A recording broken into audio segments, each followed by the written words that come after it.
চট্টগ্রামে 10 ট্রাক অস্ত্র আটকের ঘটনায় অস্ত্র আইনের মামলায় সাবেক স্বরাষ্ট্র প্রতিমন্ত্রী লুৎফুজ্জামান বাবর সহ 5 জনকে খালাস দিয়েছে আদালত। দুপুরে এই রায় দেয় হাইকোর্ট। অস্ত্র মামলায় উলফা নেতা পরেশ বড়ুয়া সহ 5 আসামিকে বিভিন্ন মেয়াদে কারাদণ্ড দেওয়া হয়েছে। হাইকোর্টের রায়ের কপি কেরানীগঞ্জ কারাগারে পৌঁছালে যে কোনো সময় বাবর মুক্তি পেতে পারেন বলে জানিয়েছেন তার আইনজীবী। এই মামলায় মোট 14 আসামির মধ্যে মারা গেছে 4 জন। 2014 সালের 30 জানুয়ারি 10 ট্রাক অস্ত্র আটকের 2টি মামলা দায়ের করা হয়। এর আগে 18 ডিসেম্বর অস্ত্র চোরাচালান আইনের মামলায় সাবেক স্বরাষ্ট্র প্রতিমন্ত্রী লুৎফুজ্জামান বাবর সহ 6 আসামিকে খালাস দেয় হাইকোর্ট।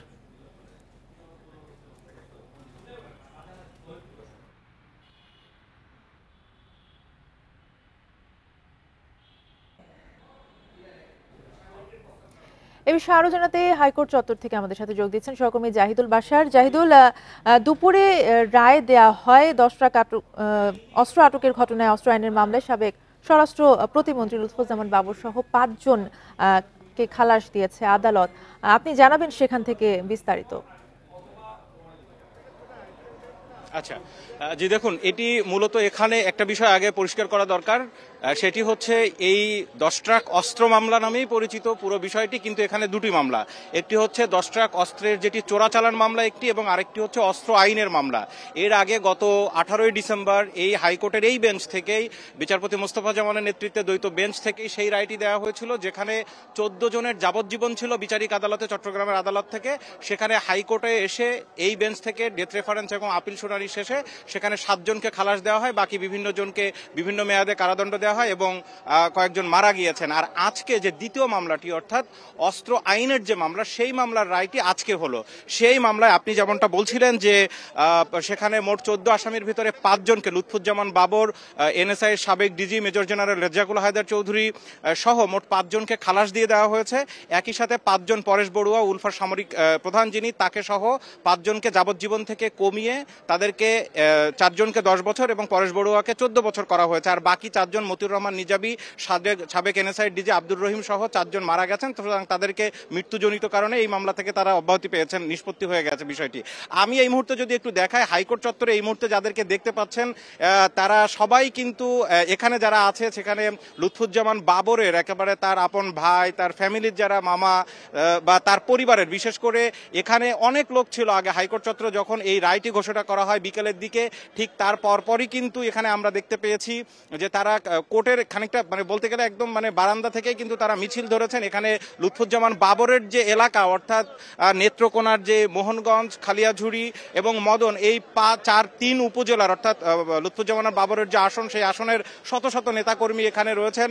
আপনারা দেখতে পাচ্ছেন যে ক্যামেরা দেখে তারা অনেকেই কিন্তু এখানে দাঁড়িয়েছেন। এই পুরো সুপ্রিম কোর্টের এই হাইকোর্ট ডিভিশনের এই যে পুরো এলাকায় শত শত নেতাকর্মীতে কিন্তু ভরা ছিল। কিছুক্ষণ আগেও তারা এসছেন এবং তারা বলছেন যে লুৎফুজ্জামান বাবরকে 2007 সাল থেকে এখন পর্যন্ত এই পুরো 17 বছরেরও বেশি সময় ধরে তিনি জেলে রয়েছেন, এবং তিনি জেলে থাকার এই সময়টিতে পুরো শুধুমাত্র তার পরিবার নয়, বিভিন্ন এলাকা, তার যে পুরো এলাকায় তারা কিভাবে নির্যাতিত হয়েছেন সেই বিষয়গুলো তুলে ধরেছেন। তার পরিবারের লোকজন বলছিল যে শুধু লুৎফুজ্জামান বাবরের আত্মীয় বলে অনেকেই তাদের বাসায় কাজ করতেও পারতেন না, নানান ধরনের চাপে ছিলেন। আজকে আইনজীবীরা যেটি বলেছেন যে এই মামলায় লুৎফুজ্জামান বাবর বেকসুর খালাস পেয়েছেন, তার মানে এটি প্রমাণিত যে তিনি প্রতিমন্ত্রী ছিলেন, কিন্তু এইটার সাথে কোনোভাবেই তিনি এর সাথে জড়িত ছিলেন না। এখন আমরা যেটা দেখতে পাচ্ছি যে হাইকোর্ট অঙ্গনে সচরাচর কিন্তু এমনটা হয় না, কিন্তু তারপরেও কিন্তু আমরা এখানে দেখতে পাচ্ছি যে বিএনপির যারা নেতাকর্মীরা রয়েছেন বিভিন্ন জায়গার, তারা সেখানে, বিশেষ করে নেত্রকোনার, তারা এখানে মিছিল দিচ্ছেন। এর আগেও কিন্তু পুরো এলাকা জুড়েই তারা মিছিল দিয়েছেন। এর একটি বড় কারণ আপনি জানেন যে গত আওয়ামী লীগ সরকারের সময়ে বিএনপির নেতাকর্মী সহ যাদের বিরুদ্ধে বড় যে কয়টি মামলা হয়েছে এবং আলোচিত যে কয়টি মামলা, তার মধ্যে 10 ট্রাক অস্ত্র মামলার যে 2টি মামলা, তার মধ্যে একটি আইনজীবী জানাচ্ছিলেন যে লুৎফুজ্জামান বাবরকে এই মামলায় 78 দিন পর্যন্ত তাকে ডিটেনশনে রাখা হয়েছিল, এবং তাকে এটি জোরদার করা, তাকে বিভিন্ন সময়ে এই বিষয়টি নিয়ে তাকে সরকারের বিভিন্ন গোয়েন্দা বাহিনী সহ পুলিশের পক্ষ থেকে তাকে প্রেসার রাইজ করা হয়েছিল যে তিনি যদি তারেক রহমানকে পেঁচিয়ে এখানে এই মামলায় যদি তিনি সাক্ষ্য দেন, তাহলে লুৎফুজ্জামান বাবরকে মামলা থেকে অব্যাহতি দেওয়া হবে। যেমনটা তিনি তার আইনজীবী দাবি করেছেন। তো সেক্ষেত্রে লুৎফুজ্জামান বাবর তিনি সেটি করতে রাজি হননি, তেমনটি তার আইনজীবী বলেছেন যে কোনোভাবে তারেক রহমানকে এই মামলায় তিনি জড়াতে চাননি, যত নানাভাবে তাকে প্রলোভন দেখানো হয়েছে। সব মিলিয়ে তার এখানে তার যে নেতাকর্মী এবং তার পরিবারের সদস্যরা বলছেন যে লুৎফুজ্জামান বাবর তিনি জিয়া পরিবারের অত্যন্ত কাছাকাছি ছিলেন এবং তার প্রতি আক্রোশটা বেশি ছিল, যার কারণে এটি হয়েছে। যাই হোক, আজকে এই রায় ঘোষণা হলো, এর আগে আরেকটি মামলার রায় ঘোষণা হলো। এখন নেতাকর্মী এবং তার পরিবারের সদস্যদের একটাই অপেক্ষা যে কোনো সময় তারা এই রায়টি পাবেন এবং রায় হাতে পাওয়ার পরে যে কেরানীগঞ্জ কারাগারে সাবেক প্রতিমন্ত্রী লুৎফুজ্জামান বাবর রয়েছেন সেখানে রায়ের কপি গেলে তিনি বেরোবেন, তার মুক্তিতে আর কোনো বাধা থাকছে না। জি, ধন্যবাদ আপনাকে। জাহিদুল বাশার জানাচ্ছিলেন হাইকোর্ট চত্বর থেকে। বেক্সিমকো ইন্ডাস্ট্রিয়াল পার্কের সব কারখানা খুলে দেওয়া সহ বিভিন্ন দাবিতে মানববন্ধন, সমাবেশ ও গণস্বাক্ষর কর্মসূচি পালন করেছে শ্রমিক কর্মকর্তা কর্মচারীরা। তারা জানান, কারখানা বন্ধ থাকায় মানবেতর জীবনযাপন করছেন শ্রমিকেরা। কারখানা খুলে দেওয়ার পাশাপাশি ব্যাংকিং ব্যবস্থা পুনরায় চালু ও বকেয়া পরিশোধের দাবি তাদের। মঙ্গলবার ভোর থেকে গাজীপুরের চক্রবর্তী বাস স্ট্যান্ড এলাকায় দলে দলে আসতে থাকেন বেক্সিমকো ইন্ডাস্ট্রিয়াল পার্কের কর্মীরা। নবীনগর পর্যন্ত ছড়িয়ে যায় হাজারো শ্রমিকের জনস্রোত। সকাল ৯টায় শুরু হয়ে ৪ ঘন্টা ব্যাপী চলে কর্মীদের শান্তিপূর্ণ কর্মসূচি। শ্রমিক কর্মচারীরা জানান, বেক্সিমকো ইন্ডাস্ট্রিয়াল পার্কের সব কারখানা চালু না থাকায় ক্ষতিগ্রস্ত হচ্ছে ৪০,০০০ শ্রমিক। এ অবস্থায় জীবিকা নিয়ে অনিশ্চয়তায় পড়েছে তারা। এবার এক ধারা লে অফ দিয়ে দিয়েছে ৪৫ দিনের জন্য। তো আমরা খুব অসহায় অবস্থায় আছি। আমাদের যে বেসিকের অর্ধেক টাকা দেওয়া হচ্ছে, এই টাকা দিয়ে আমাদের সংসার চলতেছে না। আমাদের কোনো পাওনা দাওনা বুঝাই দেওয়া হয় নাই। আমরা ভিক্ষা চাই না, আমরা কর্ম চাই। আমরা ডক্টর ইউনূস স্যারকে অনুরোধ করি যেন আমাদের ইন্ডাস্ট্রিয়াল পার্ক সব কটা ফ্যাক্টরি খুলে দেখ। বেক্সিমকো খুলে দিতে হবে, এলসি দিতে হবে, ব্যাংকিং সুবিধা দিতে হবে। কারখানা কর্তৃপক্ষ বলছে, ব্যাংকিং জটিলতায় এলসি খুলতে না পারা এবং নতুন কার্যাদেশ না থাকায় কারখানা লে অফ ঘোষণা করা হয়েছে। তবে এলসি খোলা সম্ভব হলে এবং ব্যাংকের সহযোগিতা পেলে সব কারখানা খুলে দেয়া যাবে। সরকার আমাদেরকে এলসি খুলে দাও, যেন আমরা বাইরে ধরতে পারি এবং আমাদের শ্রমিকদেরকে আমরা কাজ দিতে পারি। এবং যদি এলসি খুলে দেয় তাহলে অটোমেটিক আমাদের কাজ এসে পড়বে, আমরা অফিস খুলে দিতে পারবো। তৈরি পোশাক সহ বেক্সিমকো ইন্ডাস্ট্রিয়াল পার্কে ৩২টি কারখানা রয়েছে। গত ১৫ ডিসেম্বর পার্কে লে অফ ঘোষণা করা হয়। Independent news. মেহেরপুরের মুজিবনগর সীমান্ত থেকে ১৮টি স্বর্ণবাসসহ এক ভারতীয় নাগরিক আটক করেছে বিজিবি। সকালে সীমান্তের ১০৪ নম্বর পিলারের কাছ থেকে আটক করা হয় নূর হোসেনকে।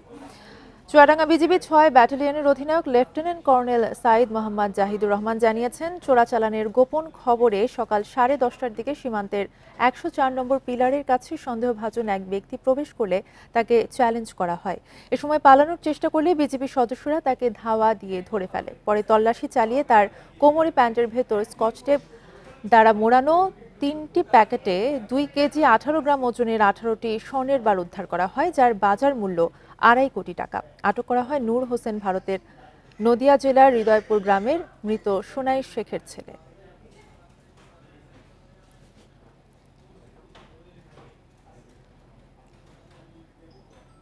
নওগাঁর মহাদেবপুর উপজেলার খাজুর গ্রামে ডাকাতি এবং গৃহবধূ গণধর্ষণের ঘটনায় ৭ জনকে গ্রেফতার করেছে পুলিশ। সকালে সংবাদ সম্মেলনে এই তথ্য জানান পুলিশ সুপার শফিউল সারোয়ার। এ সময় তিনি বলেন, গত বৃহস্পতিবার রাতে খাজুর গ্রামে ডাকাতির উদ্দেশ্যে এক বাড়িতে প্রবেশ করে ডাকাত দল। এ সময় দুর্বৃত্তরা বাড়ির লোকজনকে অস্ত্রের মুখে জিম্মি করে স্বর্ণালংকার, নগদ টাকা ও মোবাইল ফোন লুট করে। এক পর্যায়ে তারা গৃহবধূকে অপহরণ করে বাড়ি থেকে দূরে নিয়ে গণধর্ষণ করে ফেলে যায়।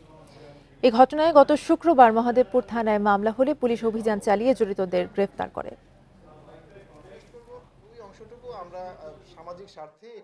আসামি শরীফুল ইসলাম ওরফে পচা সহ ৭ জনকে গ্রেফতার করতে সক্ষম হয়। উক্ত মামলায় ৩ জন 164 করেছে এবং মামলার ব্যবহৃত আলামত আমরা জব্দ করতে পেরেছি। সংস্কারের নামে সময় নষ্ট না করে দ্রুত নির্বাচনের তারিখ ঘোষণার দাবি জানিয়েছেন বিএনপির সিনিয়র যুগ্ম মহাসচিব রুহুল কবির রিজভী। সকালে রাজশাহী মহানগর যুব দলের উদ্যোগে শীতবস্ত্র বিতরণ অনুষ্ঠানে তিনি এই দাবি জানান। রিজভী বলেন, সব ক্ষেত্রে প্রয়োজনীয় সংস্কার দরকার, তবে এটি নিয়ে বেশি দেরি করা উচিত হবে না। সুষ্ঠু নির্বাচনের মাধ্যমে জনপ্রতিনিধি নির্বাচিত করতে মানুষ উদ্গ্রীব হয়ে আছে বলে মনে করেন তিনি। শেখ হাসিনার পরিবারের সদস্য ও তার ঘনিষ্ঠরা হাজার হাজার কোটি টাকা পাচার করেছে বলে অভিযোগ করেন বিএনপির এই নেতা।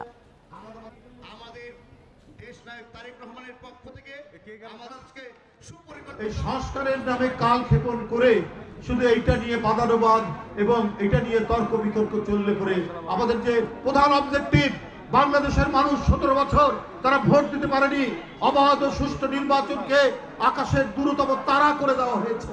মানুষ শুধু শোনে, জানে, কিন্তু আসলেই কোনো অবাধ সুষ্ঠু নির্বাচন হয়নি। উত্তরাঞ্চল সহ বিভিন্ন জেলায় তাপমাত্রা সামান্য বাড়ায় শীতের তীব্রতা কিছুটা কমেছে। পঞ্চগড়ে সকালে সর্বনিম্ন তাপমাত্রা রেকর্ড হয়েছে 9.6 ডিগ্রি সেলসিয়াস। বিকেল থেকে সকাল পর্যন্ত হালকা কুয়াশার সাথে হিমেল বাতাসে কনকনে শীত অনুভূত হয়। নীলফামারীতে সূর্যের দেখা মিললেও বাতাসের কারণে বেশি শীত অনুভূত হচ্ছে। খড়কুটো জ্বালিয়ে শীত নিবারণের চেষ্টা করছে নিম্ন আয়ের মানুষ। দিনাজপুরে কয়েকদিনের তুলনায় তাপমাত্রা কমেছে। ঘন কুয়াশার কারণে সকালে যানবাহন হেডলাইট জ্বালিয়ে চলাচল করছে। নাটোরে শীতের তীব্রতা কমায় রাস্তাঘাট ও হাট বাজারে মানুষের উপস্থিতি বেড়েছে। এদিকে মেহেরপুরে 4 দিন ধরে বাড়ছে তাপমাত্রা। সকাল থেকে অনেক ঠান্ডা, আমাদের খুব কষ্ট হয়। আমরা কাজকর্মে মোটরসাইকেল নিয়ে বের হতে হয়।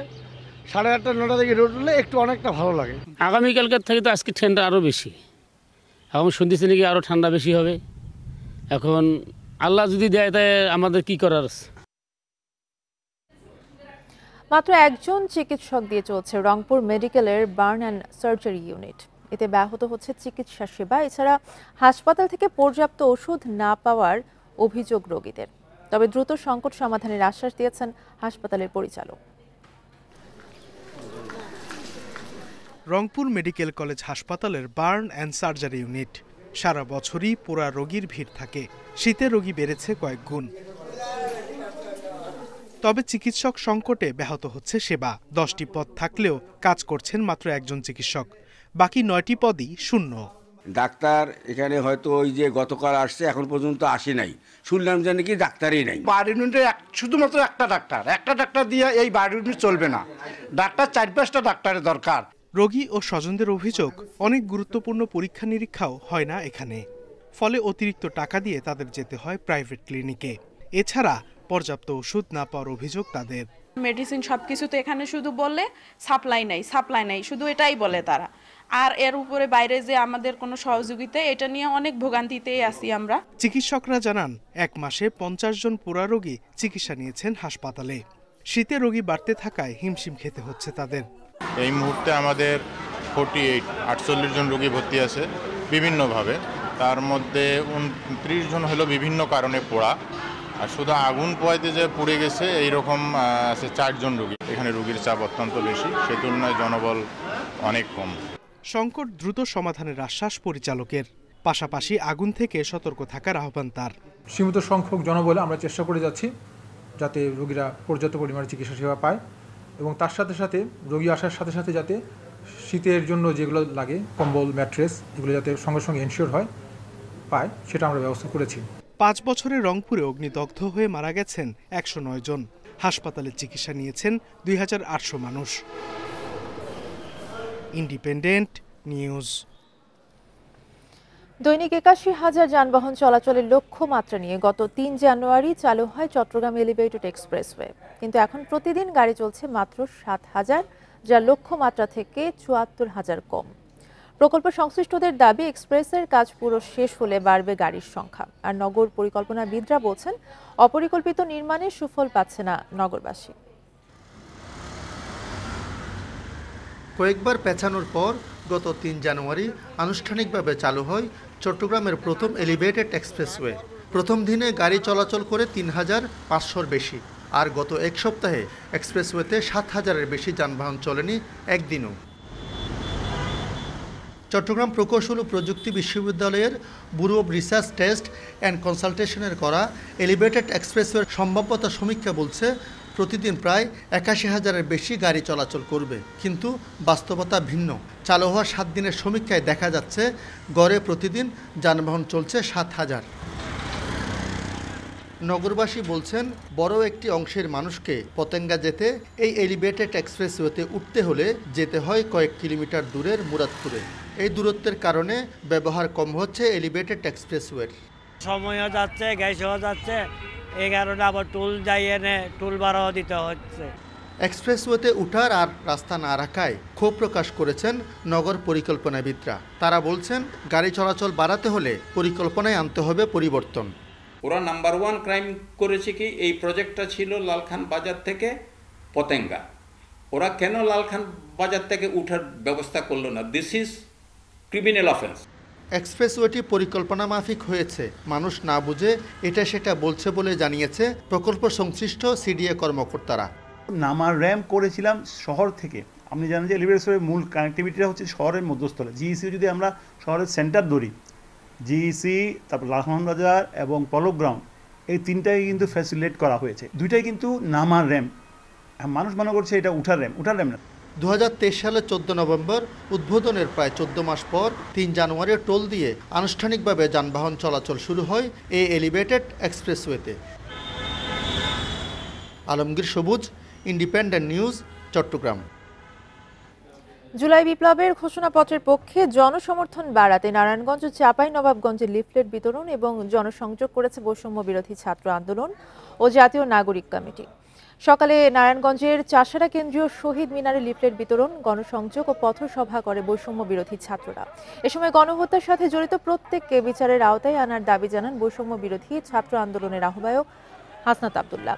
চাঁপাইনবাবগঞ্জ শহরের বিভিন্ন এলাকায় লিফলেট বিতরণ ও জনসংযোগ করেছে বৈষম্য বিরোধী ছাত্র আন্দোলনের শিক্ষার্থীরা। জুলাই ঘোষণাপত্রের পক্ষে মানুষকে সমর্থন দেওয়ার আহ্বান জানান তারা। আওয়ামী লীগের প্রত্যেকটা নেতাকর্মী, ওয়ার্ড থেকে শুরু করে কেন্দ্র পর্যন্ত প্রত্যেকটা নেতাকর্মীকে তাদেরকে বিচারের আওতায় নিয়ে আসতে হবে। মোটরসাইকেল দুর্ঘটনায় আহত রাজশাহী বিশ্ববিদ্যালয়ের বাংলা বিভাগের সহযোগী অধ্যাপক পুরঞ্জিত মহালদার মারা গেছেন। সোমবার রাতে রাজশাহী মেডিকেল কলেজ হাসপাতালে চিকিৎসাধীন অবস্থায় তার মৃত্যু হয়। বাংলা বিভাগের সহযোগী অধ্যাপক ডক্টর সুজাউদ্দৌলা জানান, গতকাল দুপুরে রাজশাহী ক্যান্টনমেন্ট পাবলিক স্কুল থেকে মেয়েকে আনতে যান তিনি। এ সময় 12 রাস্তার মোড়ে পৌঁছালে মোটরসাইকেল থেকে পড়ে গিয়ে গুরুতর আহত হন ডক্টর পুরঞ্জিত। পরে স্থানীয়রা তাকে রাজশাহী মেডিকেলে নিয়ে যায়। সেখানে আইসিইউতে চিকিৎসাধীন অবস্থায় রাত 2:30টার দিকে তার মৃত্যু হয়। সকালে বিশ্ববিদ্যালয়ের শহীদুল্লাহ কলা ভবনের সামনে মরদেহ আনা হলে তার বন্ধু, শুভানুধ্যায়ী, সহকর্মী ও শিক্ষার্থীরা শ্রদ্ধা জানান।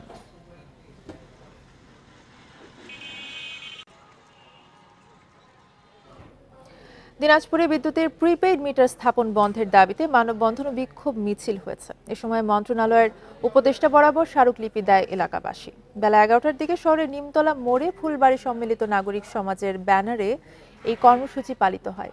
এ সময় বক্তারা অভিযোগ করেন, ফ্যাসিস্ট আওয়ামী লীগ সরকারের আমলে লুটপাট চালাতে প্রিপেইড মিটার প্রজেক্ট চালু করা হয়েছিল।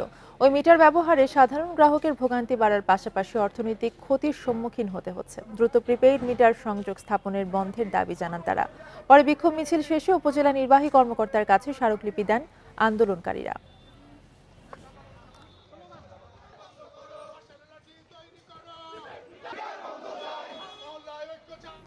ওলামা লীগের এক নেতার দখলে থাকায় 2022 সালে বেতনা নদীর 270 মিটার অংশ খনন করতে পারেনি পানি উন্নয়ন বোর্ড। এ কারণে নদীতে পানির স্বাভাবিক প্রবাহ ব্যাহত হয়ে গত বর্ষা মৌসুমে বেড়িবাঁধ ভেঙে যায়। ঘের ভেসে শতাধিক কোটি টাকার ক্ষতি হয় ওই এলাকায়। 5 আগস্টের পর সেই ওলামা লীগের নেতা পালিয়ে গেলেও এখনো দখল করা নদীর সেই অংশ উদ্ধার করে খননের উদ্যোগ নেয়নি পানি উন্নয়ন বোর্ড। সাতক্ষীরার বড় নদীগুলোর একটি বেতনা। জেলা সদর, তালা, কলারোয়া ও আশাশুনি উপজেলার অধিকাংশ এলাকার পানি প্রবাহিত হয় এই নদী দিয়ে। 2021 সাল থেকে সদরের কামারডাঙ্গা গ্রামে ছাগলাগেট এলাকায় জেলা ওলামা লীগের সাংগঠনিক সম্পাদক রাফুজ্জামান লাদেন নদী দখল করে মাছের ঘের করছিলেন। পরের বছর বেতনা খননে উদ্যোগ নিয়েও দখল করা 270 মিটার অংশ খনন করা যায়নি। স্থানীয়রা জানান, গত বর্ষা মৌসুমে অতিবর্ষণের পানি নদীটি দিয়ে স্বাভাবিকভাবে প্রবাহিত হতে পারেনি। এতে জলাবদ্ধতার কবলে পড়ে 4 উপজেলার 1.5 লক্ষাধিক মানুষ। বেড়িবাঁধ ভেঙে মাছের ঘের ও সবজি ক্ষেত ডুবে কমপক্ষে 100 কোটি টাকার ক্ষতি হয়। রাজনৈতিক পট পরিবর্তনের পর এখনও নদীর খনন শুরু না হওয়ায় ক্ষুব্ধ স্থানীয়রা। নদীটা খনন করার কথা ছিল, কিন্তু এখানে একজন প্রভাবশালী নেতার কারণে সেটা সম্ভব হয়নি। সরকার চলে গেলি তখন ও পলে এলো, পলানির পরে গের সমস্ত জনগণ এসে মাছটা মেরিনে কাটাইকুটি দের। এই নদীতে এদিকে কাটছে ভালোভাবে কাটছে, কিন্তু ওইদিকে যে খাজা নদীতে ওখানে এখনো কাটি পারি নাই, ওদিন তো জোয়ার ভাটা খেলে না এখানে। জ্যৈষ্ঠ আষাঢ় মাসে আবার এখানে আবার বৃষ্টির সময় আবার হলো এই যেটি, যার কারণে নদীটা খুব সংস্কার করা হলো প্রয়োজন। তবে দ্রুত কাজ শুরুর কথা জানিয়ে পানি উন্নয়ন বোর্ড বলছে জুনের মধ্যে শেষ হবে 270 মিটার অংশের কাজ। লাদেন নামে একজন ওখানে ঘের করে রেখেছিলেন, সেটা আমরা অলরেডি উচ্ছেদ প্রক্রিয়ার মাধ্যমে ঘের অপসারণ করে সেখান দিয়ে এখন পানি নামছে। দ্রুতই এখানে ক্রসবাদ দিয়ে এবং আমরা এই 270 মিটার অংশটি খনন শেষ করব। বেতনা নদীর 4.5 কিলোমিটার খনন প্রকল্পের বরাদ্দ ছিল 19,95,00,000 টাকা। Independent news. দীর্ঘ 15 বছর পর কিশোরগঞ্জের নিকলী উপজেলায় বিএনপির দ্বিবার্ষিক সম্মেলন অনুষ্ঠিত হয়েছে। দুপুরে উপজেলা ঈদগাহ মাঠে সম্মেলনের উদ্বোধন করেন বিএনপির কেন্দ্রীয় নির্বাহী কমিটির সাংগঠনিক সম্পাদক ও কিশোরগঞ্জ জেলা বিএনপির সভাপতি শরীফুল আলম। অনুষ্ঠানে প্রধান অতিথি ছিলেন বিএনপির কেন্দ্রীয় নির্বাহী কমিটির সহ সাংগঠনিক সম্পাদক অ্যাডভোকেট শাহ ওয়ারেজ আলী মামুন। নিকলী উপজেলা বিএনপির আহ্বায়ক অ্যাডভোকেট বদরুল মোমেন মিঠুর সভাপতিত্বে এতে বিশেষ অতিথি হিসেবে বক্তব্য রাখেন কেন্দ্রীয় সহ সাংগঠনিক সম্পাদক আবু ওয়াহাব আকুন্দ সহ আরো অনেকে।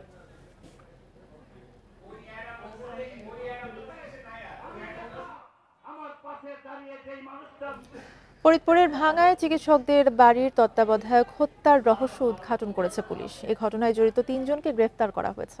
সকালে সংবাদ সম্মেলনে পুলিশ সুপার আব্দুল জলিল জানান, গত 31 ডিসেম্বর চিকিৎসক জালাল উদ্দিনের বাড়িতে চুরি করতে ঢোকে অভিযুক্তরা। এ সময় স্থানীয় একজনকে চিনে ফেলে কেয়ারটেকার ওয়াহাব মাতুব্বর। এরপর তাকে হত্যা করে ভবনের দোতলায় ফেলে যায় আসামিরা। বাড়িতে কেউ না থাকায় 8 জানুয়ারি অর্ধগলিত ওয়াহাবের মরদেহ উদ্ধার করা হয়। নিহতের বোন নূরজাহান বেগমের মামলার পর বিভিন্ন জায়গায় অভিযান চালিয়ে আমিন কাজী, অবি হাওলাদার, আব্দুর রহমানকে গ্রেফতার করা হয়। প্রাথমিক জিজ্ঞাসাবাদে হত্যায় জড়িত থাকার কথা স্বীকার করেছে আসামিরা।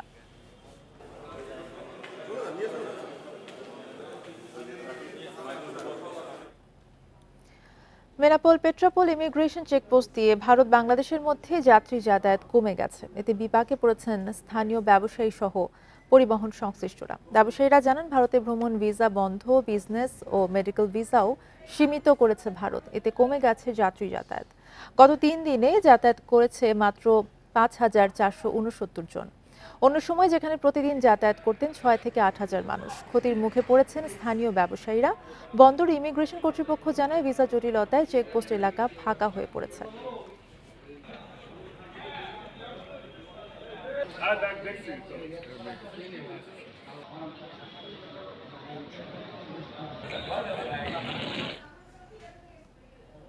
ঢাকা বরিশাল লঞ্চের অত্যাধুনিক সরঞ্জাম ব্যবহার জানেন না লঞ্চের চালক সহ অন্যান্য ক্রুরা।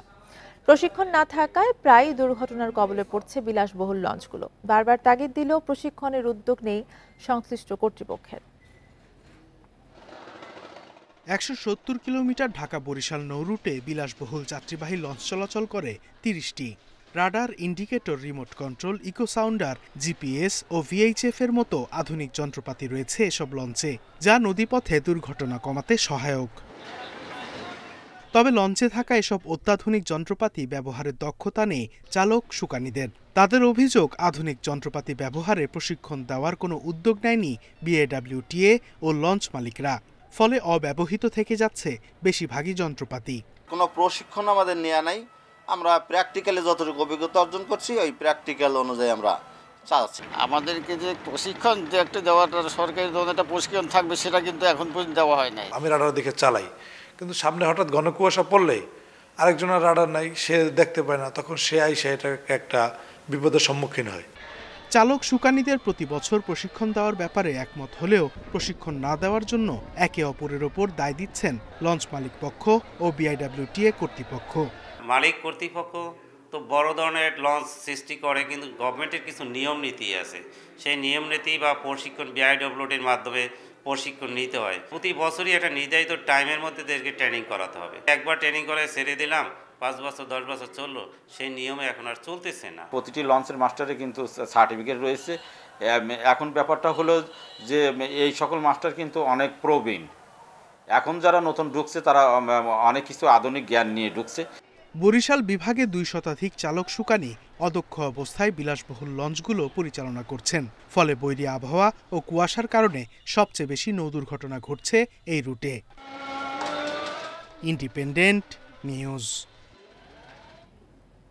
দিনাজপুরের হিরিতে নিম্ন আয়ের মানুষের মাঝে ফ্যামিলি কার্ডের মাধ্যমে টিসিবির পণ্য বিক্রি শুরু হয়েছে। সকালে হাকিমপুর সরকারি ডিগ্রি কলেজ চত্বরে এই কার্যক্রমের উদ্বোধন করেন উপজেলা জনস্বাস্থ্য মৎস্য অফিসের ক্ষেত্র সহকারী কামাল হোসেন। 470 টাকার প্যাকেজ মূল্যে 2 লিটার সয়াবিন তেল, 5 কেজি চাল এবং 2 কেজি মসুর ডাল দেওয়া হচ্ছে। বাজার থেকে কম দামে পণ্য পেয়ে খুশি নিম্ন আয়ের মানুষজন। উপজেলায় 10,571 জন কার্ডধারী এই সুবিধা পাবেন।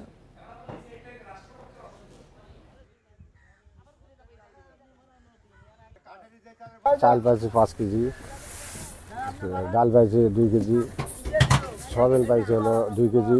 বাজারে গেলে দাম বেশি, এখানে চাল কিনতেছি একটু দাম কম। বেনাপোল পেট্রাপোল ইমিগ্রেশন চেকপোস্ট দিয়ে ভারত বাংলাদেশের মধ্যে যাত্রী যাতায়াত কমে গেছে। এতে বিপাকে পড়েছেন স্থানীয় ব্যবসায়ী সহ পরিবহন সংশ্লিষ্টরা। এই নিয়ে আরও জানাবেন বেনাপোল থেকে আমাদের সাথে যুক্ত হচ্ছেন সহকর্মী এম এ রহিম। রহিম, এই সংকট কাটাতে কর্তৃপক্ষ কোনো ব্যবস্থা নিচ্ছে কিনা? আপনি জানেন আমি এখন দাঁড়িয়ে আছি দেশের বৃহৎ স্থল বন্দর বেনাপোল প্যাসেঞ্জার টার্মিনালের সামনে। আপনি দেখেছেন যে প্যাসেঞ্জার টার্মিনালের সামনে প্রতিদিন সকাল থেকে গভীর রাত পর্যন্ত প্রায় 5 থেকে 7,000 বা কোনো সময় শুক্রবারের দিন 8 থেকে 9,000 পাসপোর্ট যাত্রী যাতায়াত করতো, যেখানে ভারত, বাংলাদেশ সহ বিশ্বের বিভিন্ন দেশ থেকে আন্তর্জাতিক চেকপোস্ট হওয়ায় এখান থেকে পাসপোর্ট যাত্রী যাতায়াত করে। যেহেতু এই সম্পর্কের সময় দেশের বিরাজমানের পরিস্থিতিতে অর্থাৎ 5 তারিখের পরে যে টুরিস্ট ভিসা ভারত অনেকটা বন্ধ করে দিয়েছে বা অপরদিকে যে মেডিকেল বা বিজনেস বা অন্যান্য ছাত্রদের যে ভিসাগুলো দেওয়া হতো এই ভিসাটা অনেকটা সীমিত করা হয়েছে। এই কারণে যাত্রী সংখ্যা কমে গেছে। আমরা ইমিগ্রেশন সংশ্লিষ্ট সব কিছু জানিয়েছেন আগামী ফেব্রুয়ারি মাসের 14 তারিখের পর হয়তো টুরিস্ট ভিসার আর কোনো মেয়াদ বাড়ানো হবে না। সেক্ষেত্রে 14 তারিখের পরে আরও সংখ্যা অনেক কমে আসবে। সেক্ষেত্রে বা কারণ আমি মাত্র দেখছি আমি চেষ্টা করছি একেবারে বন্ধু প্রায় থাকা নেত্রকোনায় হাজং সম্প্রদায়ের ঐতিহ্যবাহী দেউলি পৌষ উৎসব উদযাপিত হয়েছে। সোমবার বিকেলে বীরশিরি ক্ষুদ্র নৃগোষ্ঠী কালচারাল একাডেমি হলরুমে আয়োজন করা হয় নানা অনুষ্ঠানে বিভিন্ন অঞ্চল থেকে আগত হাজং শিল্পীরা নিজেদের কৃষ্টি তুলে ধরে নৃত্য এবং গান পরিবেশন করেন। এছাড়া প্রদীপ প্রজ্বলন, দেউলি পূজার সহ নানা আয়োজন চলে গভীর রাত পর্যন্ত। আয়োজকরা জানায় নিজেদের সংস্কৃতিকে উজ্জীবিত করতে এবং হারিয়ে যেতে বসা সাংস্কৃতিক ধারা টিকিয়ে রাখতে এই উৎসবের আয়োজন। ইউনেস্কো বাংলাদেশ জাতীয় জাদুঘরের সহযোগিতায় আদিবাসী কল্যাণ ও উন্নয়ন সংস্থার এই উৎসবের আয়োজন করে।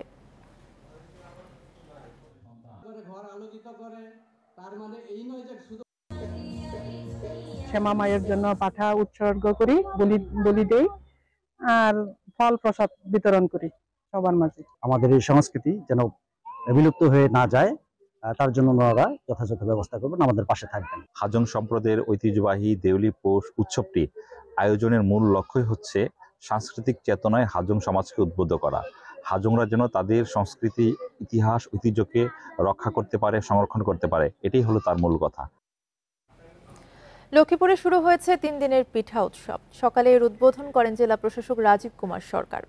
জেলা প্রশাসক কার্যালয়ের সামনেই মেলায় অর্ধশত স্টল বসিয়েছেন শিক্ষার্থী সহ এলাকাবাসী। জিরা পিঠা, ভাপা, নকশি, চিতই, পাটিসাপটা, জামাই বরণ সহ 3 শতাধিক পিঠা রয়েছে উৎসবে।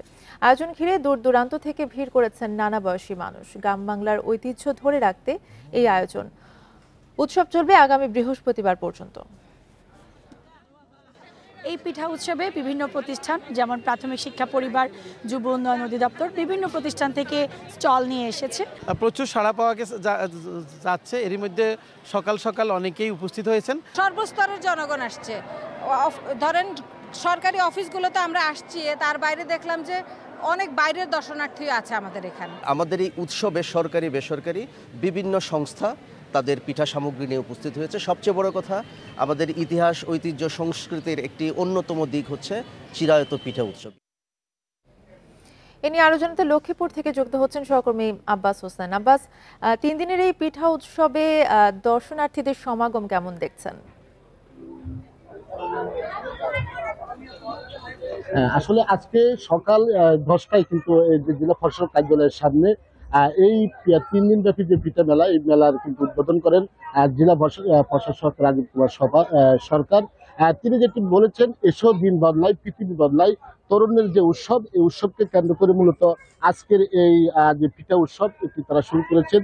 আমরা এখানে দেখছি অর্ধ শতাধিক স্টলে প্রায় 3 শতাধিক যে গ্রামীণ যে পিঠা সেটি পসরা বসানো হয়েছে এবং এখানে যারা এই স্টল দিয়েছেন এখানে বেশিরভাগ আমরা দেখেছি বিভিন্ন সরকারি কর্মকর্তা রয়েছেন, বেসরকারি বিভিন্ন যে অফিসের যে কর্মকর্তারা রয়েছেন, পাশাপাশি বিভিন্ন স্কুল এবং শিক্ষার্থীরা এই যে মেলায় অংশ নিয়েছেন। অর্থাৎ এটি আগামী বৃহস্পতিবার এই মেলার যে কার্যক্রম সেটি চলবে।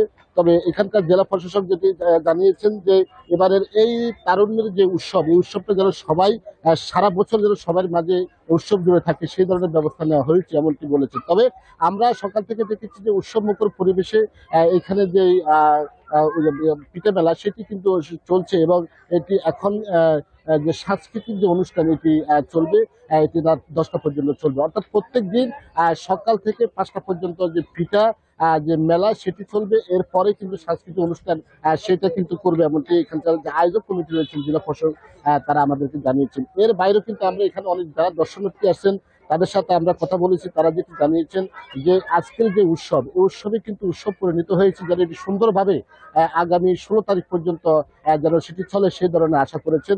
এবং আমরা কিন্তু এখানে অনেকের সাথে কথা বলছি, কিন্তু অনেকে কিন্তু উৎসবমুখর পরিবেশের যে আজকের যে মেলা সেটি তারা শেষ করছেন এবং আগামীকাল সকাল থেকে আবার পিঠার যে উৎসব সেটি শুরু হবে।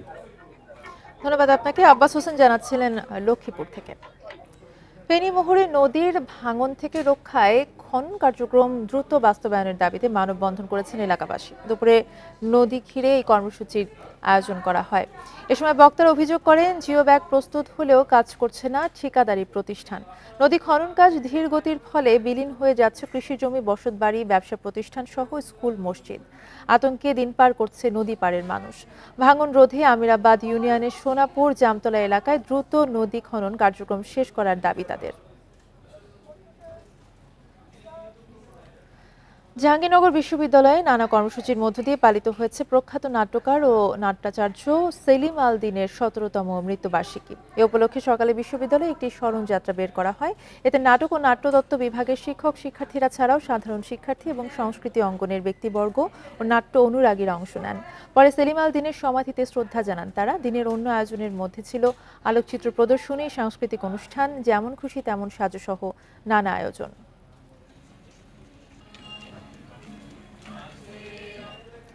গোপালগঞ্জে 2 দিন ব্যাপী প্রাথমিক বিদ্যালয়ে গোল্ড কাপ ফুটবল টুর্নামেন্ট শুরু হয়েছে। সকালে খেলার উদ্বোধন করেন জেলা প্রশাসক মোহাম্মদ কামরুজ্জামান ও পুলিশ সুপার মিজানুর রহমান। উদ্বোধনী খেলায় কাশিয়ানী উপজেলার মাজরা সরকারি প্রাথমিক বিদ্যালয়ের বালক দল 3-0 গোলে কোটালীপাড়া উপজেলার উনশিয়া সরকারি প্রাথমিক বিদ্যালয় দলকে পরাজিত করে। জেলার 5 উপজেলা থেকে বালক ও বালিকাদের 10টি দল খেলায় অংশগ্রহণ করেছে। বিজয়ী দল জেলা পর্যায়ে খেলবে। বুধবার টুর্নামেন্টের সমাপনী খেলা অনুষ্ঠিত হবে।